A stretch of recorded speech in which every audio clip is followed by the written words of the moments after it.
Hello and welcome. I'm Diane Craig. And I'm Deborah Nixon. The short video you're about to watch is about our program STEP, Seeking Trust Through Executive Presence. Over the years, through our research and practice, we have found that those who have trust without presence appear ineffective or are often ineffective, and those who have presence without trust do appear insincere. So if you want to take your career to the next level, it is important that you focus your energy on enhancing your executive presence and your trust-building skills. Now, there are two components to our executive presence and trust-building skills. There are the intangibles and the tangibles. You may say, well, you know what? I am very serious about taking my career to the next level, and how do I do that? Well, we've created a system, and as Diane said, it works at two levels, the tangibles and the intangibles. Let me talk to you first about the tangibles. The tangibles is what you see. So when you meet somebody, it's what you're initially responding to. It's how you show your presence. Let's take an example. Let's look at Katie Couric and Camilla Parker Bowles. Both of these are highly successful women in the public eye, and yet clearly one has presence and one really doesn't. What do you think is the difference between Katie and Camilla? Because there is one. The next level that we talk about is the intangible level. And the intangible level is the level at which you experience things. So you know somebody has presence, but it's not necessarily about what you see, it's about what you feel and experience. Let's take another example. Let's look at Nelson Mandela and Bernie Madoff. Now, interestingly, both these men are in prison, but don't we have such different feelings about them? Nelson Mandela is known to the world as a hero and somebody who works for social justice. The world respects and admires him. But Bernie Madoff, he's known for his selfishness and greed, and of course the world despises them. So think about it. Both these men are in prison.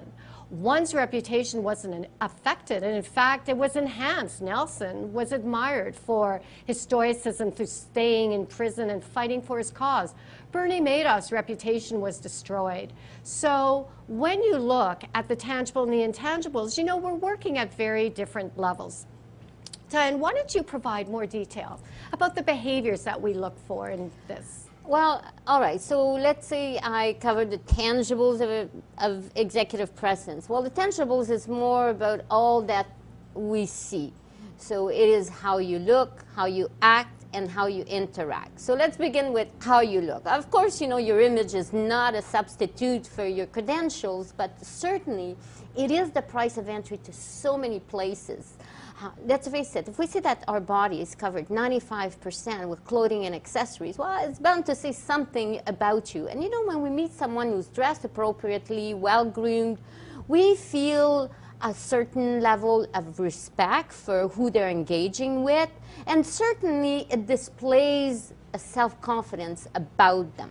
And then there is how you act. This is about your body language. Body language speaks feelings, attitudes, and it never lies. For example, you might have been in a conversation with someone and they say to you, well, you don't agree? And you say, well, I haven't said anything. Well, in fact, you didn't say anything. So they didn't hear anything, but they saw your response. And then there's how you interact with other people. So how comfortable are you walking into a room that you don't know too many people and approaching someone you've never met before, introducing yourself and then introducing other people, start a conversation, carry on small talk.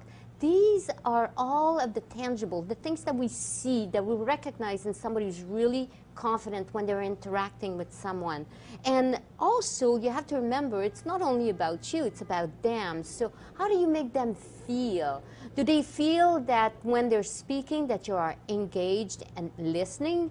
And then think about you when you are speaking. What effect, what impact do you have on other people? Do they feel that, do you feel that they are engaged and listening to what you are seeing? So some of these examples are in fact your tangibles of executive presence. So Deborah, how about you speak a little bit more about the intangibles? You know, the intangibles aren't so easily defined. As I said earlier, They are all about your behavior, but it's how people experience your behavior. So it's really hard to see, but we can tell because we look at how you act and how you react with us. Let's take an example of authenticity. So authenticity is something that people talk about a lot. It's so important. What is it about? Well, it's about how honest you are. And honesty is all about congruency between your words, your thoughts, your feelings, and your actions. So two people see consistency. It's also about integrity, and that is always my favorite. Integrity, I think, is all about what you do when no one's looking. It's really easy to be authentic when people are watching you and you know you're being judged. But when people aren't watching you, do you act the same way? And I think that's a really good test. And a great example of that we can talk about is Tiger Woods. We all know the story of what happened to Tiger. Tiger built his business and his image all on this notion of being a good family man, about being true to his character. And what we know with Tiger is that whole piece that I talked about around integrity. What was Tiger doing when the cameras were off and when nobody was looking? Well, we know what Tiger was doing. And what he was doing destroyed his career, destroyed his family. And Tiger hasn't recovered because, you know, people put a high stake on things like authenticity and congruence. Let's take another example. Let's look at Warren Buffett. Now, Warren Buffett, with him, what you see is what you get. Warren Buffett is known for his honesty, his reliability, and his consistency. So over the years in his very long career, Warren Buffett is Warren Buffett. He has never really changed over time.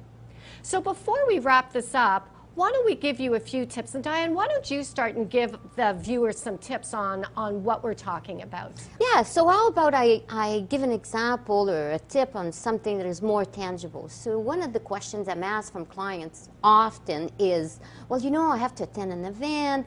I don't know anybody there. I walk into a room and how do I approach people, introduce myself? How do I actually break in and enter a group?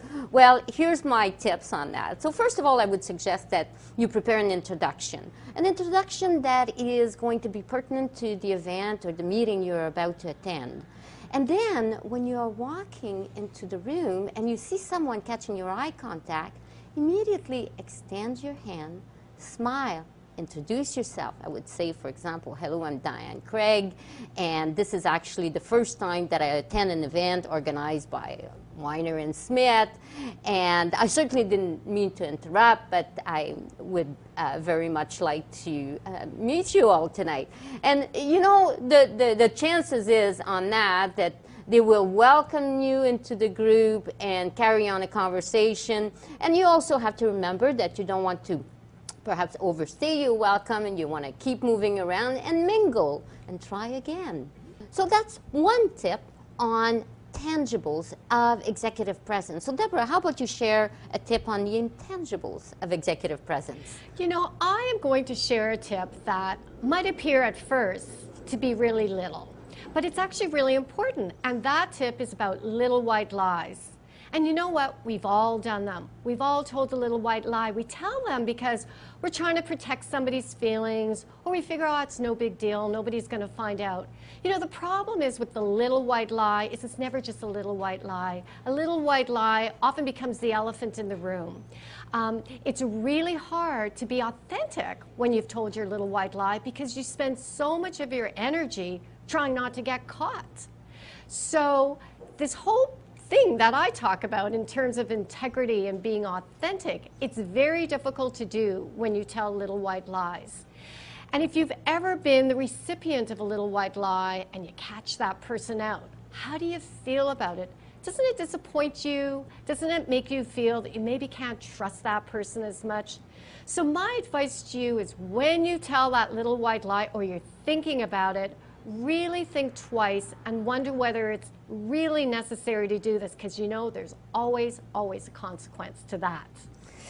Oh, so you're saying that the little white lie, just not worth it, I guess, right? Yeah. I think many of us would say that, yeah, we've been caught at one time and the consequences we're not the best. And I think I would agree. And since we have been working on this, I can tell you for sure that I am very careful about that little white lie. I think about it twice before I even say something. So, in fact, for us right now, it's a wrap. I hope that you were able to pick up some tips. And we thank you for spending this time with us. And if you would like to know more about our program, STEP, Seeking Trust Through Executive Presence, we welcome you to contact us directly. Deborah, thank you so much. Thanks, Diane. It's been great.